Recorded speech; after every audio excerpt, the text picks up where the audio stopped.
امریکی حکومت کے درمیان رابطوں میں انکشاف ہوا ہے کہ لاپتہ ابدوز کی تلاش کے لیے اضافی سونار ڈیوائسز کے استعمال کے بعد بھی بینگنگ ساؤنڈ سنی گئی۔ امریکی میمو کے مطابق لاپتہ ابدوز کی تلاش کے دوران اضافی صوتی اثرات سنے گئے ہیں۔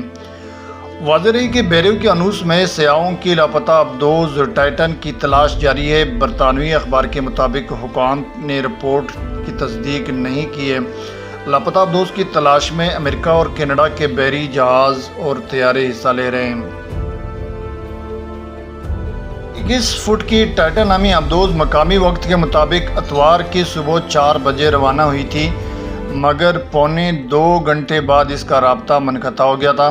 ٹائٹن کی خامی یہ ہے کہ یہ خود اپنی سمت متعین کرنے سے قاصر ہے۔ یہ سمندر کی سطح پر موجود جہاز سے ملنے والے ٹیکسٹ میسیجز پر انحصار کرتی ہے۔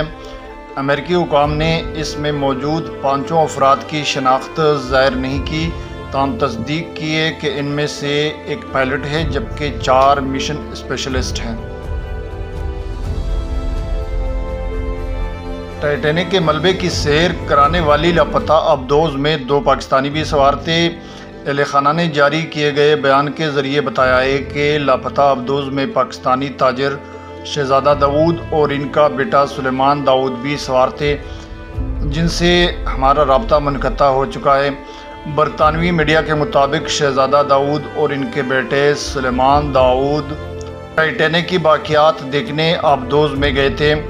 شہزادہ داؤد برطانیہ میں مقیم اور SETI انسٹیٹیوٹ میں ٹرسٹی بھی ہیں۔ وہ ایک نجی کمپنی میں بطور نائب چیئرمین خدمات انجام دے۔ برطانوی میڈیا کے مطابق ٹائٹن میں موجود افراد میں اسی کمپنی اوشن گیٹ کے CEO اسٹیکٹن ریش، فرانسیسی بحریہ کے سابق اہلکار پال ہنری نارجولیٹ اور گینیس ورلڈ ریکارڈ یافتہ برطانوی ارب پتی ہمیش ہارڈنگ بھی موجود تھے۔ لاپتہ ٹائٹینک سیاحتی ابدوز میں تقریباً 30 گھنٹے کی آکسیجن باقی تھا۔ خدشہ ظاہر کیا گیا ہے کہ ٹائٹن بحر اوقیانوس میں 12,500 فٹ گہرائی میں موجود ٹائٹینک جہاز کے ملبے میں ممکنہ طور پر پھنس گئی ہے۔ امریکہ کی ریاست میساچوسٹس میں کیپ کوڈ سے 900 میل مشرق علاقے میں ممکنہ طور پر موجود اس ٹائٹن کو ریسکیو کرنے کے لیے امریکہ اور کینیڈا نے طیارے اور جہاز بھیجے ہیں۔ امریکی بحریہ کے افسر ریئر ایڈمرل جان موجر نے پریس کانفرنس میں بتایا کہ ہر ممکن کوشش جاری ہے، مگر ابھی یہ واضح ہی نہیں ہو پایا کہ ٹائٹن کس مقام پر ہے۔ یہ بھی کہ اگر ٹائٹن ملبے میں پھنس گئی ہے تو پھر کوسٹ گارڈ اس سے نکال پائے گی بھی یا نہیں۔ سن 1912 میں غرقاب ہونے والے سمندری جہاز ٹائٹینک کی کہانی پر بننے والی فلم کے ہدایت کار جیمز کیمرون نے بحر اوقیانوس میں حادثے کا شکار ہونے والی ابدوز ٹائٹن میں سوار 5 افراد کی موت پر گہرے دکھ کا اظہار کیا ہے۔ برطانوی نشریاتی ادارے BBC کو ایک انٹرویو میں جیمز کیمرون نے بتایا کہ جب انہیں علم ہوا کہ ابدوز لاپتہ ہو گئی ہے اور اس کا رابطہ منقطع ہو گیا ہے تو انہیں فوری طور پر شک ہوا کہ یہ کوئی تباہ کن حادثہ ہے۔ کینیڈین نژاد ہدایت کار نے کہا کہ جو بھی ہوا مجھے اس پر شدید دکھ ہے۔ ابدوز کی الیکٹرانکس فیل ہو گئی ہے، اس کے رابطے کا نظام منقطع ہو گیا، اس کا ٹریکنگ ٹرانسپونڈر فیل ہو گیا ہے، مطلب ابدوز غرق ہو چکی ہے۔ لوگ سمندر کی اندھیری گہرائی میں جا کر ٹائٹینک کی سیر کو کیوں جاتے ہیں؟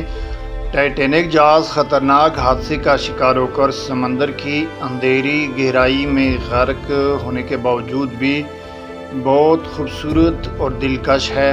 کئی سال قبل 1912 میں تباہ ہونے والے ٹائٹینک جہاز کا اندھیرے سمندر میں 3.8 کلومیٹر کی گہرائی میں بڑا ملبہ دور حاضر میں بھی لوگوں کی خصوصی توجہ کا مرکز ہے۔ اس جہاز کا ملبہ شمالی بحر اوقیانوس میں نیو فاؤنڈ لینڈ کینیڈا کے ساحل سے تقریباً 600 کلومیٹر دور موجود بتایا جاتا ہے۔ لوگ ٹائٹینک کی سیر کو اس کے باوجود بھی کیوں جاتے ہیں؟ اوشین گیٹ مہم کا حصہ بننے والے ایک شخص نے بتایا کہ سمندر کی گہرائی میں جا کر ٹائٹینک دیکھنے کے شوقین لوگوں کو گہرے پانی میں زمین پر بڑا جہاز کا کچھ ملبہ اور کچھ پلیٹس نظر آتی ہیں۔ ٹائٹینک مہم کا حصہ بننے والی ایک خاتون نے بتایا کہ جب ہم سمندر میں گئے تو ہمیں نیچے ایک فانوس پڑا ہوا بھی نظر آیا، اور اس حادثے کو ہوئے اتنے سال گزر جانے کے بعد بھی ہم اس فانوس کے سمندر میں پڑے ہونے کے تمام کرسٹل دیکھ سکتے ہیں۔ اس حوالے سے نیشنل جیوگرافک کمپنی کا کہنا ہے کہ اب سمندر میں ٹائٹینک کے ملبے کی جگہ کوڑے دان جیسی ہے، کیونکہ وہاں بیئر اور سوڈے کی بوتلیں، زنجیریں اور بچاؤ کی کوششوں کے لیے استعمال کیے جانے والے کارگو نیٹس بکھرے پڑے نظر آتے ہیں۔ کمپنی کا مزید کہنا ہے کہ جہاز کے ملبے تک پہنچنے کے لیے پہلی کوشش ٹائٹینک وینچرز لمیٹڈ پارٹنرشپ نے 1987 میں کوشش کی تھی، اور اس کوشش کے دوران سمندر سے تقریباً 1800 اشیاء کو اکٹھا کر کے محفوظ کر لیا گیا تھا۔ اب تک اس کمپنی نے بدقسمت جہاز کے ملبے کو سمندر میں جا کر دیکھنے کے لیے 8 مہمات مکمل کی ہیں، اور سمندر سے اکٹھی کی گئی 5000 سے زائد اشیاء کو نیلام بھی کیا ہے۔ ٹائٹینک جہاز کے پاس سے ملنے والی اشیاء میں سے جو چیزیں پہلے ہی نیلام ہو چکی ہے، ان میں زیورات اور ٹائٹینک کی عظیم الشان سیڑھی کا ایک ٹکڑا شامل ہے۔ ٹائٹینک جہاز کے ملبے تک پہنچنے کا خطرناک سفر، سمندر کی اتنی گہرائی میں جانا کوئی مذاق نہیں ہے، بلکہ بہت ہی خطرناک ہے۔ کچھ 200 فٹ گہرائی میں جہاں ٹائٹینک جہاز کا ملبہ موجود ہے، وہاں سورج کی روشنی پانی میں سے داخل نہیں ہوتی، جس کی وجہ سے وہاں بہت سردی اور اندھیرا ہوتا ہے۔ اتنی گہرائی میں دباؤ کسی بھی چیز کو کچل کر رکھ دیتا ہے، اس لیے انسانی غوطہ خور اسی سوٹ پہنے اور ہیلیم سے بھرپور ہوا کے مرکب کے ساتھ سطح سے صرف چند سو فٹ کی گہرائی تک ہی پہنچ سکتے ہیں۔ اب سوال یہ پیدا ہوتا ہے کہ ٹائٹن آبدوز حادثے کا شکار کیوں ہوئی تھی؟ حال ہی میں ایک ٹائٹن آبدوز نے 4 مسافروں اور ایک پائلٹ کے ساتھ سفر کیا۔ ان 5 مسافروں میں اوشین گیٹ کمپنی کے سی ای او اور پائلٹ اسٹاکٹن ریش، برطانوی ارب پتی ایکسپلورر ہمیش بارڈنگ، فرانسیسی غوطہ خور پال ہنری نارجیولیٹ، پاکستانی تاجر شہزادہ داؤد اور اس کا 19 سالہ بیٹا سلیمان داؤد شامل ہیں۔ دوسری آبدوزوں کے برعکس، جو کہ بندرگاہوں تک اور پھر وہاں سے آزادانہ طور پر سمندر میں سفر کرتی ہیں، ان ٹائٹن آبدوزوں کو لانچ کرنے اور پھر واپسی پر بازیافت کرنے کے لیے ایک جہاز کی ضرورت ہو۔ یہ ٹائٹن آبدوز اتوار کی صبح کو ٹائٹن آبدوز کا اپنے معاون جہاز سے رابطہ منقطع ہو گیا اور وہ لاپتہ ہو گئی۔ بعد ازاں اس آبدوز کا انجام ٹائٹینک جہاز جیسا ہی ہوا اور اس میں سوار 5 مسافر ہلاک ہو گئے۔ یہاں اس بات کا ذکر کرنا اہم ہے کہ 22 فٹ لمبی آبدوز ایک ایسا تصور ہے جیسے ہم پاکستانی لوگ عموماً جوگاڑ کہتے ہیں، اور اس سے کسی سمندری ریگولیٹری اتھارٹی نے باقاعدہ منظوری نہیں دی ہے۔ آبدوز میں موجود ہنگامی آکسیجن 96 گھنٹے تک چل سکتی ہے، لیکن آکسیجن کا استعمال انسانی سرگرمیوں اور میٹابولزم پر منحصر ہے، کیونکہ لیٹا ہوا شخص آکسیجن کی جو مقدار استعمال کرتا ہے وہ ورزش کرنے والے یا گھبرانے والے سے مختلف ہوگی۔ اس آبدوز میں ہنگامی صورتحال میں فرار ہونے کے لیے بھی کوئی ایسی جگہ نہیں ہے جس سے اندر سے کھولا جا سکتا ہے۔ اس میں سفر کرنے والے مسافروں کو یہ سب معلوم ہوتا ہے اور وہ یہ خطرناک سفر شروع کرنے سے پہلے $250,000 ادا کرنے کے ساتھ ساتھ اس حوالے سے ایک معاہدے پر بھی دستخط کرتے ہیں۔ یہ تھی ٹائٹن ابدوز کی گمشدگی کے بارے میں اہم معلومات۔ آج کے لیے اتنا ہی۔ زندگی رہی تو ہماری اگلی ولاگ میں آپ کو ٹائٹینک کی غرقابی کا باعث بننے والی آئس برگ یعنی برفانی تودے کی حجم اور جسامت کے بارے میں تاریخی معلومات فراہم کریں گے۔ تب تک کے لیے اپنا بہت سارا خیال رکھیے گا اور مجھے دیجیے گا اجازت۔ چلتا ہوں، فی امان اللہ۔